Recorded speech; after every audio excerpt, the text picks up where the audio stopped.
Hello guys, welcome back to our channel. This is me with Mallu episode.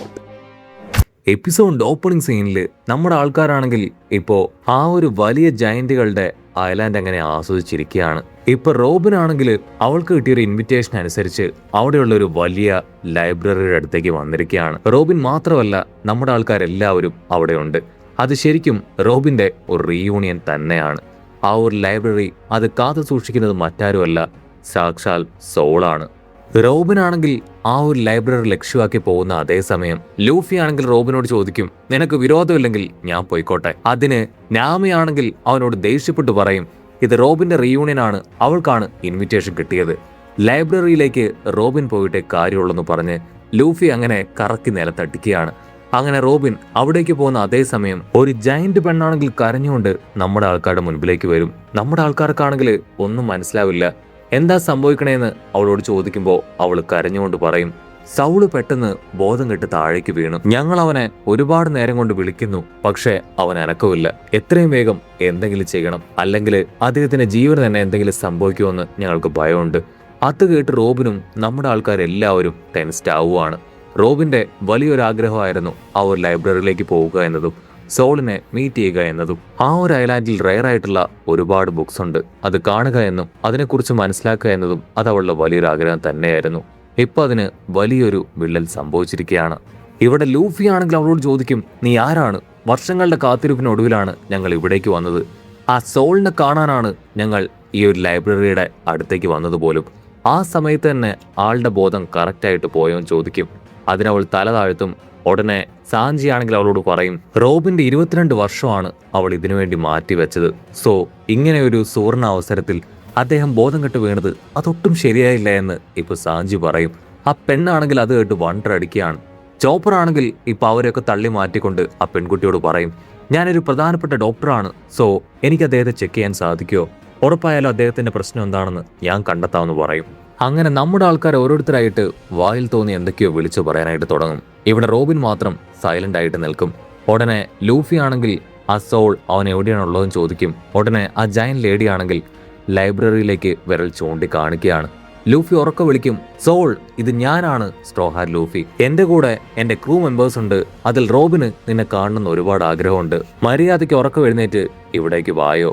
ഉടനെ Robin ആണെങ്കിൽ നിശബ്ദമായിട്ട് അങ്ങനെ നിൽക്കും. അപ്പോ അവളുടെ പോയിന്റ് ഓഫ് വ്യൂവിൽ കാണിക്കുകയാണ്. ഡോർ അങ്ങനെ ഓപ്പൺ ആവുമ്പോ അന്ന് ഏത് സൈസിലാണോ അവരുണ്ടായിരുന്നത് അതേ സൈസിലായിരിക്കും അവനിപ്പോ ഉണ്ടാവുക. കടലിന്റെ ഓരത്ത് അങ്ങനെ കിടക്കുകയാണ്. റോബിൻ ആണെങ്കിൽ അവനെ നോക്കി ചിരിച്ച് സില്ലി പയ്യെന്ന് പറയും. അത് കേട്ട് ചോപ്പർ ആണെങ്കിൽ ദേഷ്യപ്പെടും. ബോധം കെട്ട് കിടക്കുന്ന ഒരാളെ കുറിച്ചാണോ ഇവളിങ്ങനെ സില്ലി പയ്യെന്നൊക്കെ പറയുന്നത്? ശരിക്കും ഈ റോബിൻ ബാഡ് ആയിട്ടുള്ള ഒരാളാണ്. ഞാൻ എത്രയും വേഗം അവിടേക്ക് വന്ന് ആൾക്ക് ട്രീറ്റ്മെന്റ് കൊടുക്കാന്ന് പറയും.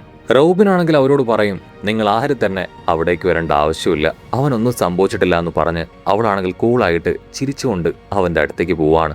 നമ്മുടെ ആൾക്കാർക്കാണെങ്കിൽ എന്താ നടക്കണമെന്ന് മനസ്സിലാവില്ല. അവർ കൺഫ്യൂസ്ഡ് ആയിട്ട് പരസ്പരം നോക്കും. അവന്റെ അടുത്തേക്ക് എത്തിയ റോബിൻ ആണെങ്കിൽ ഇപ്പൊ പതിയെ സോളിന്റെ പേര് വിളിച്ച് കണ്ണു തുറക്കാനായിട്ട് പറയും. അവനാണെങ്കിൽ കണ്ണു തുറക്കും. റോബിനെ കണ്ട് അവൻ ഷോക്ക് ആവുകയാണ്. അവൻ അങ്ങനെ വാ തുറന്ന് ഇപ്പോ വലിയൊരു എയർ തന്നെ പുറത്തേക്ക് ഇജക്ട് ചെയ്യും.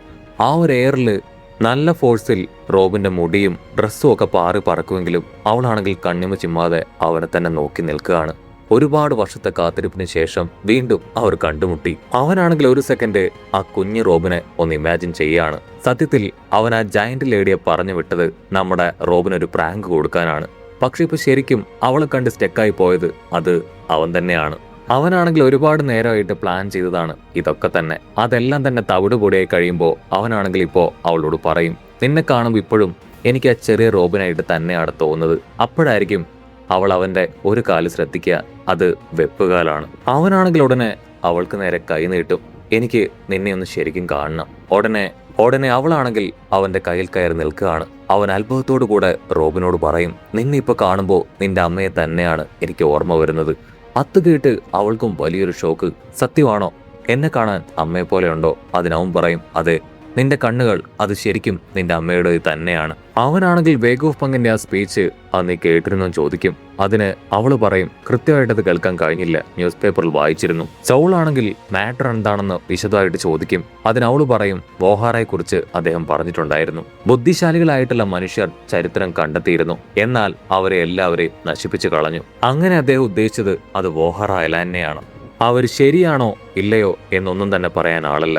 പക്ഷേ അദ്ദേഹത്തിന്റെ ജീവൻ തന്നെ പണയപ്പെടുത്തി അദ്ദേഹം എന്താണോ പറയാൻ ഉദ്ദേശിച്ചത് അത് ഓപ്പണായിട്ട് പറഞ്ഞു. അത് തന്നെ വലിയൊരു കാര്യമാണ്. എന്തായാലും ഫ്യൂച്ചർ അത് മാറാൻ പോവുകയാണ്. അത് കേൾക്കുമ്പോൾ അവൾക്കാണെങ്കിൽ അവളുടെ അമ്മ പറഞ്ഞ കാര്യങ്ങൾ അത് ഓർമ്മ വരും. ഈ ഒരു ലോകം അത് ഉറപ്പായാലും ചേഞ്ച് ആവും. സോ എന്തൊക്കെ സംഭവിച്ചാലും നീ നിന്റെ ജീവൻ മാത്രം വിട്ടുകൊടുക്കാൻ പാടില്ല.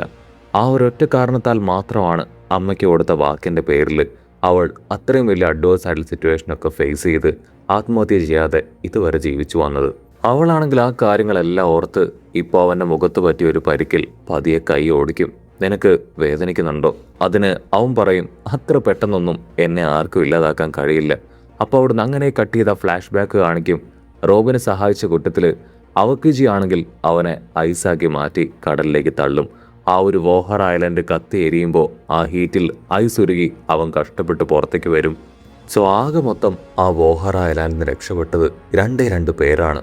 അതിലൊന്ന് ഈ സോളും മറ്റൊന്ന് റോബിനുമാണ്. സോളാണെങ്കിൽ കഷ്ടപ്പെട്ട് ബുദ്ധിമുട്ടി പുറത്തേക്ക് വന്നു. റോബിൻ ജീവിച്ചിരിപ്പുണ്ടോ ഇല്ലയോ എന്നൊന്നും അവൻ അറിയില്ലായിരുന്നു. കാരണം ഒരുപക്ഷെ അവക്കിജി അവളെ കൊന്നു കളഞ്ഞിട്ടുണ്ടാവുമെന്നാണ് അവൻ കരുതിയത്. ഒരുപാട് വർഷങ്ങൾക്ക് ശേഷം അവളുടെ വാണ്ടഡ് പോസ്റ്ററുകൾ അതങ്ങനെ പുറത്തേക്ക് വരാൻ തുടങ്ങിയതിൽ പിന്നെയാണ് റോബിൻ ജീവിച്ചിരിപ്പുണ്ടെന്നുള്ള കാര്യം അവൻ മനസ്സിലാക്കിയത്. പക്ഷെ എന്താ, ജനങ്ങൾ റോബിന്റെ സ്റ്റോറി അത് അണ്ടർ എസ്റ്റിമേറ്റ് ചെയ്തു. അതല്ല എങ്കിൽ ഒരുപാട് പേര് റോബിനെ കുറിച്ച് ഇല്ലാത്ത കള്ളങ്ങൾ പറഞ്ഞ് അവളെ ഒരു ബാഡായിട്ടുള്ള ആളായിട്ട് ചിത്രീകരിച്ചു. അങ്ങനെ ഒരുപാട് കഷ്ടപ്പെട്ട് നരകയാതന അനുഭവിച്ചാണ് അവൾ ഇവിടം വരെ എത്തിയത്. അവൻ ആ കാര്യങ്ങളെല്ലാം റോബിനോട് പറയുമ്പോൾ റോബിനാണെങ്കിൽ ക്യാഷ്വലായിട്ട് പറയും അതൊക്കെ കഴിഞ്ഞില്ലേ, ഇപ്പം ഞാൻ നീ പറഞ്ഞതുപോലെ തന്നെ ജീവനോടുകൂടെ ഇവിടേക്ക് വന്നിരിക്കുകയാണ്. അവൾ അങ്ങനെ രണ്ട് കൈയും നിവർത്തും. നീ എന്നെ അതിന് അഭിനന്ദിക്കില്ലേ? ഇത്രയും കാലവും ഞാൻ ജീവനോടുകൂടെ പിടിച്ചു നിന്നതിൽ. അത് കേട്ട് അവൻ ചിരിക്കും. അല്പനേരം അവളെ ഒന്ന് സൂക്ഷിച്ചു നോക്കി വീണ്ടും അങ്ങനെ പൊട്ടിച്ചിരിച്ച് അവളോട് പറയും നീയൊരു സിംഹപ്പെണ്ണാണ്. ഉറപ്പായാലും നിന്നെ ഓർത്ത് എനിക്ക് അഭിമാനം മാത്രമേ ഉള്ളൂ. ഇത്രയും വലിയ പ്രശ്നങ്ങളിലൂടെ കടന്നുപോയി ഈ ലോകം മുഴുവൻ നിനക്കെതിരെ തിരിഞ്ഞിട്ടും അതിനെല്ലാം നീ തോൽപ്പിച്ച് ഇവിടം വരെ എത്തിയെന്ന് പറഞ്ഞ് അവളെ അങ്ങനെ അവൻ നെഞ്ചോട് ചേർത്ത് പിടിക്കുകയാണ്. ആരൊക്കെ നിന്നെ വേണ്ടാന്ന് പറഞ്ഞാലും ഉപേക്ഷിച്ചാലും നിനക്ക് ഞാനുണ്ട്, നീ എൻ്റെ മകളാണെന്ന് അദ്ദേഹം അവളോട് പറയും. റോബിനാണെങ്കിൽ എന്തെന്നില്ലാത്ത ഒരു സന്തോഷം തോന്നും. കാരണം ഇത്രയും കാലം അവൾ ജീവിച്ചതിൽ ഒരർത്ഥം ലഭിച്ചതുപോലെ ഒരുപാട് പേര് അവളുടെ ലൈഫ് സേവ് ചെയ്യാനായിട്ട് അതിനുശേഷം അവളുടെ അടുത്തേക്ക് വന്നു. അതിലേറ്റവും പ്രധാനപ്പെട്ടത് നമ്മുടെ ആൾക്കാരാണ്. സോള് പറഞ്ഞ കാര്യം അവൾ വീണ്ടും ആലോചിക്കും. ഇപ്പം വേണമെങ്കിൽ നിനക്ക് ആരും ഉണ്ടായില്ലെന്ന് വരാം, പക്ഷെ ഫ്യൂച്ചറിൽ നിനക്കായിട്ട് ഒരു ടീം വന്നു ചേരും. അങ്ങനെ വന്നു ചേർന്ന ടീമാണ് ലൂഫിയൻ ടീമിൻ്റേത്. റോബിന്റെ മനസ്സിലാണെങ്കിൽ വീണ്ടും അവന്റെ ശബ്ദം മുഴങ്ങുകയാണ്. ആ ശബ്ദം മുഴങ്ങുമ്പോൾ ചെറുപ്പത്തിലുള്ള റോബിൻ മുൻപോട്ടേക്ക് കുതിച്ചു. ഉറപ്പായാലും നിനക്ക് ഇന്നല്ലെങ്കിൽ നാളെ ഒരു കൂട്ടം ആളുകൾ നിന്നെ സപ്പോർട്ട് ചെയ്യാനായിട്ട് എത്തും. ഈ ലോകത്താരും ഒറ്റപ്പെട്ട് ജീവിക്കില്ല. സമയമാവുമ്പോൾ അവർക്ക് ആവശ്യമുള്ളവരെല്ലാം തനിയെ അവരുടെ അടുത്തേക്ക് വരും. ആ കാര്യങ്ങളെല്ലാം ആലോചിച്ചാണ് റോബിൻ ചെറുപ്പത്തിൽ അവളുടെ അഡ്വേഴ്സ് സിറ്റുവേഷൻസ് എല്ലാം തന്നെ ഫേസ് ചെയ്ത് മുൻപോട്ടേക്ക് വന്നത്. പിന്നീടുള്ള അവളുടെ ഓരോ ഘട്ടങ്ങളും നമ്മൾ കണ്ടതാണ്. ക്രൊക്കഡൈലിന്റെ കൂടെ ആദ്യം വർക്ക് ചെയ്തുകൊണ്ടിരുന്ന നമ്മുടെ റോബിൻ പിന്നീട് ലൂഫിയൻ ടീമിലേക്ക് ചേർന്നു. ലൂഫി ആണെങ്കിൽ ആര് അവന്റെ ടീമിൽ ചേരാൻ ആഗ്രഹിച്ചാലും ഇരു കൈ നീട്ടി അവരെ സ്വീകരിക്കും. മാത്രമല്ല അത് അവൾക്ക് വലിയൊരു ടേണിംഗ് പോയിന്റ് തന്നെയായിരുന്നു. അവൾക്ക് വേണ്ടി നമ്മുടെ ആൾക്കാർ അവരുടെ ജീവൻ പോലും ത്യജിക്കാൻ തയ്യാറായിരുന്നു. ആട്ടവും പാട്ടവും സന്തോഷവും അഡ്വഞ്ചറായിട്ട് വലിയൊരു ലൈഫ് തന്നെയായിരുന്നു നമ്മുടെ ആൾക്കാരുടെ കയ്യിൽ നിന്ന് അവൾക്ക് ലഭിച്ചത്. അങ്ങനെ റോബിനാണെങ്കിൽ ഒന്നൊന്നായിട്ട് അവളുടെ സ്റ്റാർട്ടിങ് ടു എൻഡ് വരെ ആലോചിക്കുന്നതോട് കൂടെ ഈ ഒരു എപ്പിസോഡും അവസാനിക്കുന്നു. എപ്പിസോഡ് ഇഷ്ടപ്പെടുകയാണെങ്കിൽ തീർച്ചയായിട്ടും ലൈക്ക് ചെയ്യാനും കമൻറ്റ് ചെയ്യാനും ഷെയർ ചെയ്യാനും മറക്കല്ലേ.